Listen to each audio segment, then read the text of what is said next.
Hello students, myself Dr. Nidhi Sharma, Associate Professor, Department of Chemistry, Government College, Kota. आज का जो हमारा topic है वो है solvation tendency of S block elements. जो एस ब्लॉक एलिमेंट्स हैं उनकी हम क्या स्टडी करेंगे, विलायकन प्रवृत्ति।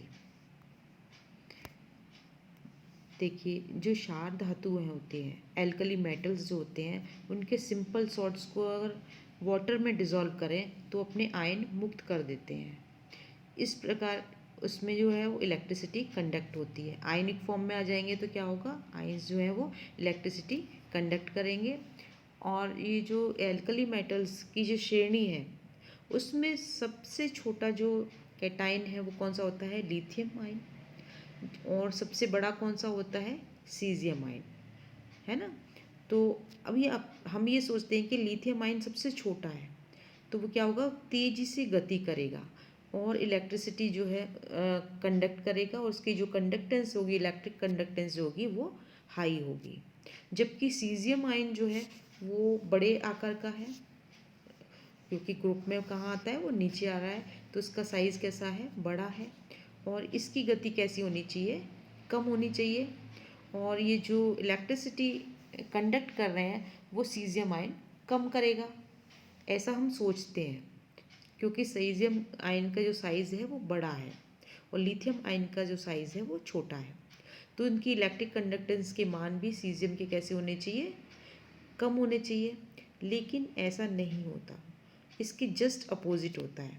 इसका कारण क्या है कि लिथियम आयन जो है वो सबसे छोटा होने के कारण क्या होता है कि विलायकन उसका सबसे अधिक होता है और सीजियम आयन का विलायकन सबसे कम होता है।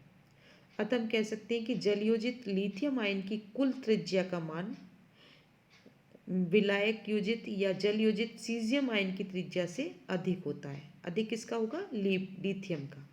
और सीजियम के जो जलयोजित आयन है उसकी त्रिज्या का मान जो है वो कम होता है।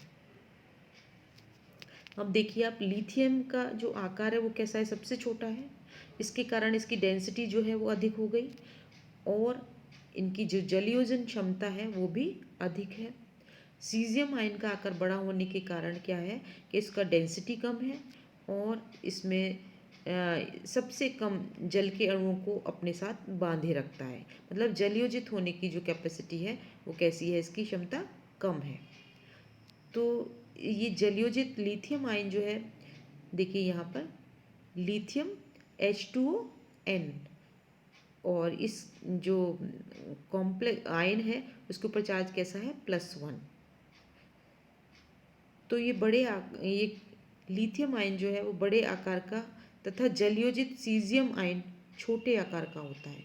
जलयोजित आयन, वैसे अगर देखें तो लिथियम के जो रेडियाई है वो कम होती है और सीजियम की ज़्यादा होती है, साइज सीजियम का बड़ा होता है। लेकिन जलयोजित क्या होता है कि लिथियम जो है, ये जलयोजित आयन की जो रेडियाई है वो अधिक होती है, जबकि सीजियम का जो आकार है वो छोटा होता है। इसीलिए सीजियम आयन जो है अपेक्षाकृत तेजी से गति करता है। अब लिथियम आयन से 4 वाटर मॉलिक्यूल्स और सीजियम आयन से 6 वाटर मॉलिक्यूल जुड़ सकते हैं।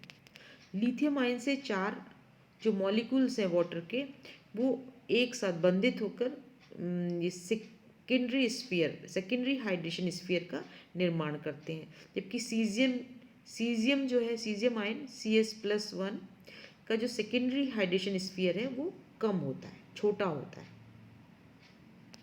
अब हम देखेंगे कि जो इनकी सॉल्वेशन एनर्जी के मान हैं, विलायकन की परिसीमा की गणना उसकी विलायकन ऊर्जा के मान के द्वारा निर्धारित होती है। अब हम इसको टेबल को देखेंगे। देखिए इसमें ये पीरियड का नंबर दिया हुआ है, ये ग्रुप दिए हुए हैं और इनकी ये सॉल्वेशन एनर्जी दी हुई है। इसी तरह से सेकेंड ग्रुप एस ब्लॉक का और उसकी सॉल्वेशन एनर्जी दी हुई है। अब आप देखिए यहाँ पे सेकेंड पीरियड में लिथियम आयन है, इसकी विलायकन ऊर्जा कितनी है, -544 और सीजियम की कितनी है, -294।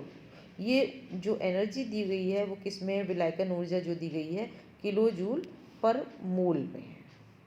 ठीक है। अब हम देखेंगे कि इसमें एक एग्जाम्पल ले लेते हैं लिथियम का। देखिए जल के कुछ अणु धातु आयनों को स्पर्श करते हुए रहते हैं और उनसे बंध बना लेते हैं।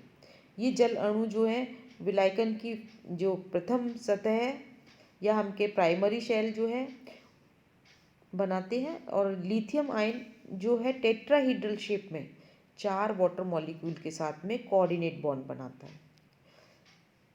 और ये जल का जो ये जो वाटर मॉलिक्यूल है, इसका जो ऑक्सीजन का एटम है वो क्या करता है कि अपने अबंधी इलेक्ट्रॉन युग्म लोन पेयर ऑफ इलेक्ट्रॉन्स को लिथियम के जो वैकेंट ऑर्बिटल्स हैं उनको दे देता है और कोऑर्डिनेट बॉन्ड बना लेता है।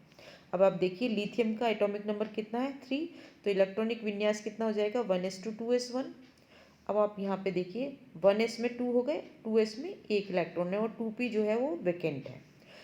अब इसका आप देखें लिथियम आयन, आयन मतलब +1, तो 1 इलेक्ट्रॉन चला गया 2s से, तो 1s में कितनी है 2 इलेक्ट्रॉन है, 2s वैकेंट हो गया और 2p भी वैकेंट हो गया। अब वाटर के साथ में जब ये कोऑर्डिनेट बॉन्ड बनाएगा तो क्या होगा, हाइब्रिडाइजेशन कैसा हो जाएगा sp3, 2s का 1 हो गया और p के 3 हो गए, तो sp3 हाइब्रिडाइजेशन। तो यहाँ पे क्या होगा, चारों में वाटर मॉलिक्यूल्स आ जाएंगे। वाटर मॉलिक्यूल का जो ऑक्सीजन है वो लोन पेयर ऑफ इलेक्ट्रॉन इसको दे देगा। इनके वैकेंट ऑर्बिटल्स में 4 लोन पेयर ऑफ इलेक्ट्रॉन्स आ जाएंगे। और देखिए यहाँ पर ये जो है, यहाँ देखिए ये लिथियम का देखिए, lithium H2O4 tetra aqua lithium ion है ना, लिथियम इसमें ये आयन है, ये किस में है +1 में है। इसी तरह से अगर हम देखें पोटेशियम को, पोटेशियम कैसा है, ये बड़ा साइज़ का है और इसमें भी वैकेंट ऑर्बिटल प्रेजेंट है। इसका हाइब्रिडाइजेशन जो है वो किस तरीके का होगा कि पोटेशियम का देखिए 19 इलेक्ट्रॉनिक विन्यास है, तो 1s2 2s2 2p6 3s2 3p6 4s1, 4s में कितने हैं 1 इलेक्ट्रॉन है। यहाँ तक ये कैसा है 3p6 तक आर्गन जैसा है, 4s में 1 इलेक्ट्रॉन है ना। तो यहाँ देखिए 3d वैकेंट है ही नहीं कोई भी, 4s में 1 है और 4p भी वैकेंट ऑर्बिटल है। अब आप यहाँ पे देखिए कि पोटेशियम में 6 वाटर मॉलिक्यूल्स जुड़े हुए हैं। 6 वाटर मॉलिक्यूल क्या कर रहे हैं यहाँ पर कोऑर्डिनेट बॉन्ड के द्वारा जुड़े हुए हैं, है ना। तो अब यहाँ पे देखिए 6 ऑर्बिटल्स चाहिए हमें, तो 6 ऑर्बिटल में क्या है 3d के 2 ऑर्बिटल्स और s का 1 और p के 3 ऑर्बिटल। तो हाइब्रिडाइजेशन कैसा हो गया D2sp3 हाइब्रिडाइजेशन। तो यहाँ पर हो गए 6 वाटर मॉलिक्यूल्स जो हैं यहाँ जुड़ जाएंगे और ये जो ऑक्सीजन है वो क्या करेगा, लोन पेयर ऑफ इलेक्ट्रॉन जो है वो इनको दे देगा। तो यहाँ पर ऑक्सीजन के माध्यम से वाटर मॉलिक्यूल्स जो है वो 6 कोऑर्डिनेट बॉन्ड बना रहे हैं। अब देखिए जो हमने टेबल देखी थी जिसमें सॉल्वेशन एनर्जी के मान दिए गए थे, तो उसके आधार पर हम कह सकते हैं जो एल्कली मेटल्स हैं और एल्कलाइन अर्थ मेटल्स हैं, तो उनके लिए हम कंक्लूज़न क्या निकालते हैं कि एक ही वर्ग में जब ऊपर से नीचे आने पर सॉल्वेशन एनर्जी जो है, सॉल्वेशन की जो प्रवृत्ति है, जलयोजन प्रवृत्ति जो है वो कम होती चली जाती है, क्योंकि नीचे आने पर आवेश घनत्व घटता है। तो लिथियम की सबसे अधिक है, सोडियम, देन पोटेशियम, रुबिडियम और सीजियम। और एल्कलाइन अर्थ मेटल की देखें तो इस ये क्रम है ना।